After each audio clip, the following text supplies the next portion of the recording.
demonstrating the casting for the Stepwell Custom AFO. First thing we're going to do is we're going to put a 3-inch stockinette on the patient's foot and ankle to protect the patient from the fiberglass casting tape. What's really critical is that we want to make sure that the casting tape can go up high enough for us to get a good mold of the foot and ankle, and it goes distal to the metatarsal heads. What I like to tell the clients is that we can always make the cast shorter, but we can't make it longer.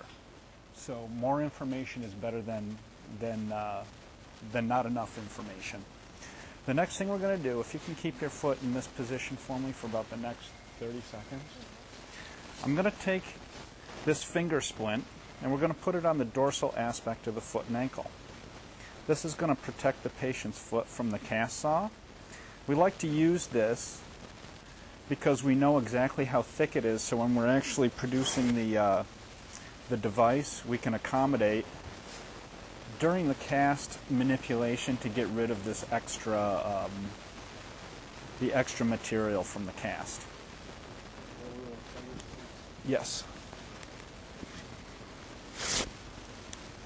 So we're just going to take that to the top. The next thing we're going to do is we're going to take 3-inch fiberglass casting tape. The reason we use this casting tape is, first of all, we don't have to stock sizes. It's very good for shipping, and we can do cast manipulations before we actually pour the cast. So we're going to put it in some warm water. The warmer the water you put it in, the quicker it's going to set up.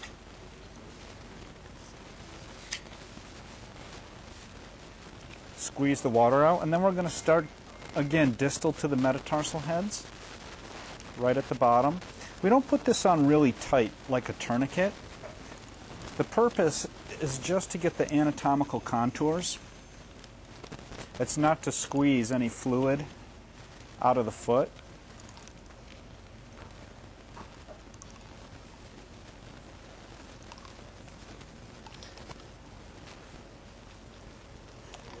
Now, if there's some minor gaps in the cast itself, it's not critical that you recast it.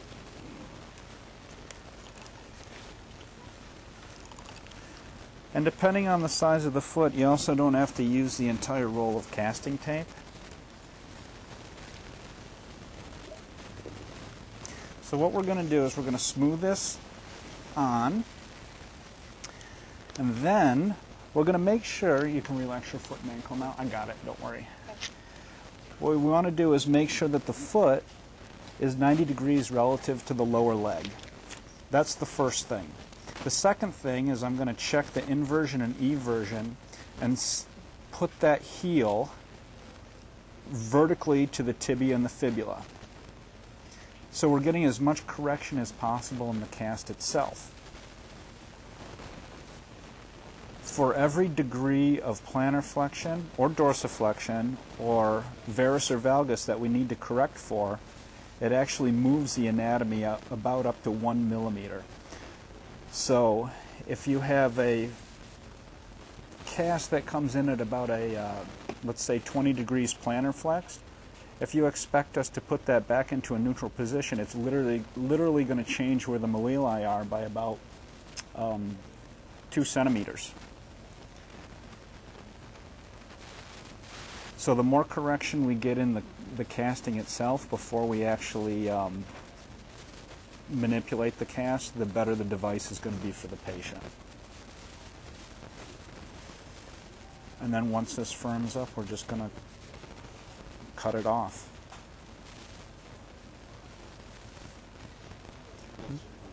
The other thing that we really need to know that's critical on the order form is we need to know the patient's weight. I'm a gentleman, I'm not going to ask you your weight. But we do need to know, because that imparts the construct of the device, is the thickness of the leather we use, the amount of lamination of plastic that we use.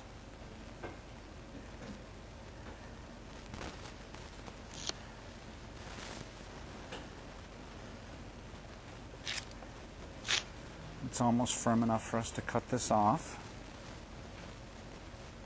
But in order to get that patient's foot to 90 degrees or even above 90, bending the knee to release the head of the gastroc will allow maximum range of motion for that ankle joint.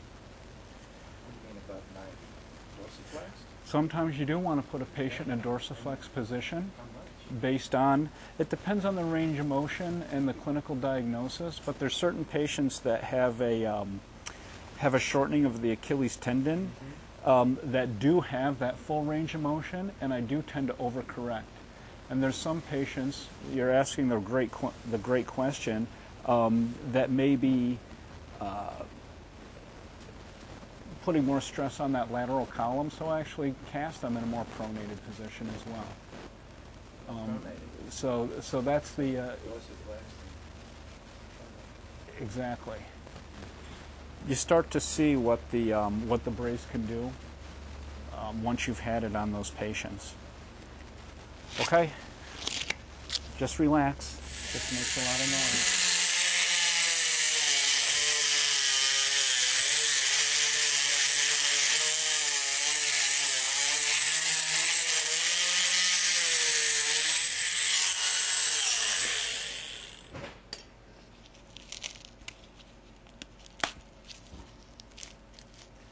Okay, I'm going to pull this out and just make sure you keep your foot flexed towards you, okay? Okay.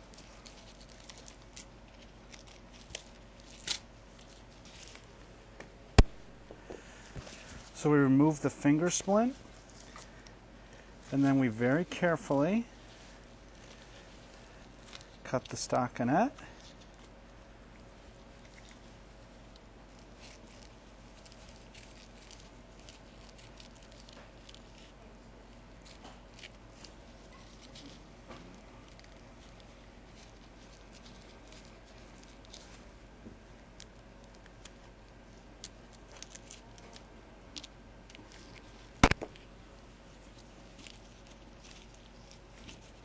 Pull your foot out.